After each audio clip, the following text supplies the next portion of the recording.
Halo teman-teman, kalian pernah bingung nggak waktu dengar kata instrumen pasar modal? Kedengarannya kok ribet banget ya? Padahal sebenarnya ini cuma istilah keren aja buat alat ataupun produk yang bisa dipakai buat investasi di pasar modal. Bayangin aja gini, pasar modal itu kayak supermarket. Nah, di dalamnya ada rak-rak penuh produk. Ada saham, obligasi, reksadana, kemudian ada derivatif, sampai ke ETF. Tinggal pilih mau beli yang mana. Bedanya kalau di supermarket, kalau kita salah pilih, ya paling dompet kita jadi tipis. Kita harus diet atau puasa mungkin ya beberapa minggu ke depan. Nah, kalau di pasar modal, kalau kita salah pilih produk, dompet kita itu bisa beneran langsung meninggoy, alias jebol sejebol-jebolnya. Jadi, yuk kita bahas satu demi satu dengan santai, biar kalian ngerti dan bisa milih produk sesuai kebutuhan kalian. Nah, produk yang pertama itu ada saham. Saham itu ibarat tiket resmi jadi pemilik perusahaan. Bayangin kalian itu beli saham Indomie nih. Walau cuma punya 0,0001%, secara hukum kalian itu pemilik Indomie juga secara sah gitu, diakui hukum. Jadi bolehlah pamer dikit-dikit kayak, gue pemilik Indomie loh, sungkem dong gitu. Nah, kalian juga perlu tahu kalau misalkan saham itu ada beberapa macam jenisnya. Yang pertama itu ada saham biasa atau biasa disebut common stock. Kalian kalau misalkan punya saham biasa atau common stock itu punya hak suara di RUPS. Jadi bisa tuh teriak-teriak setuju atau nggak setuju sama kebijakan perusahaan. Nah, kemudian jenis saham yang kedua itu ada saham preferred atau biasa disebut dengan preferred stock. Lebih kayak VIP sih. Jadi biasanya investor yang punya saham preferred itu nggak punya hak suara, tapi dapat dividennya itu lebih dulu sebelum pemegang saham biasa. Nah, kemudian produk yang kedua itu ada obligasi. Kalau saham bikin kita jadi pemilik perusahaan. Nah, kalau obligasi itu bikin kita jadi kreditur. Jadi perusahaan atau pemerintah itu minjem duit ke kita. Terus janji deh bakal balikin uang yang dipinjam sama bunganya. Sama kayak saham, obligasi juga ada jenis-jenisnya. Jenis yang pertama itu ada obligasi pemerintah atau biasa disebut SUN atau surat utang negara. Nah, obligasi ini itu relatif aman karena dijamin sama negara. Kemudian jenis obligasi yang kedua itu ada obligasi korporasi. Nah, obligasi ini itu lebih beresiko, tapi bunganya juga bisa lebih tinggi. Banyak orang mikir obligasi itu cuma buat orang kaya.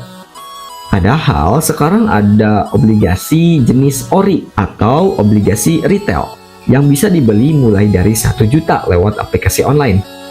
Jadi literally ya mahasiswa pun bisa jadi kreditur negara. Bayangin aja nih, negara minjem duit ke kalian. Keren gak tuh? Nah, kemudian produk yang ketiga itu ada reksadana.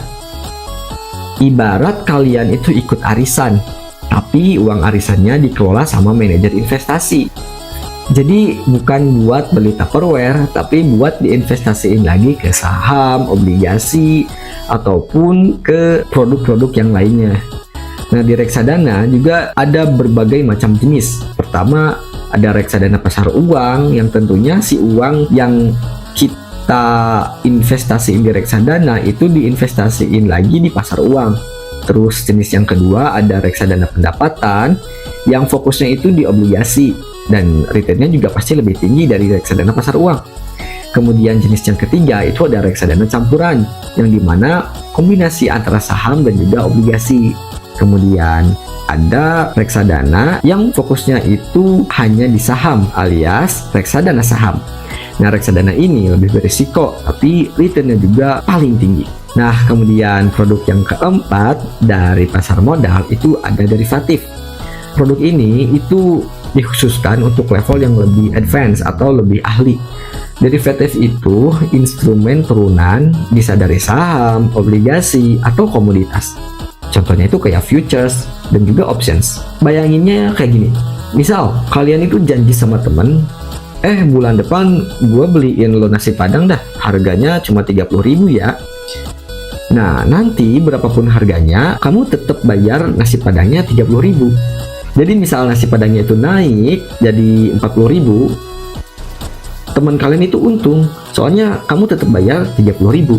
Tapi kalau misalkan nasi padangnya itu turun jadi 20.000, kalian yang rugi, soalnya kalian harus tetap bayar senilai 30.000 sesuai sama kontrak sebelumnya.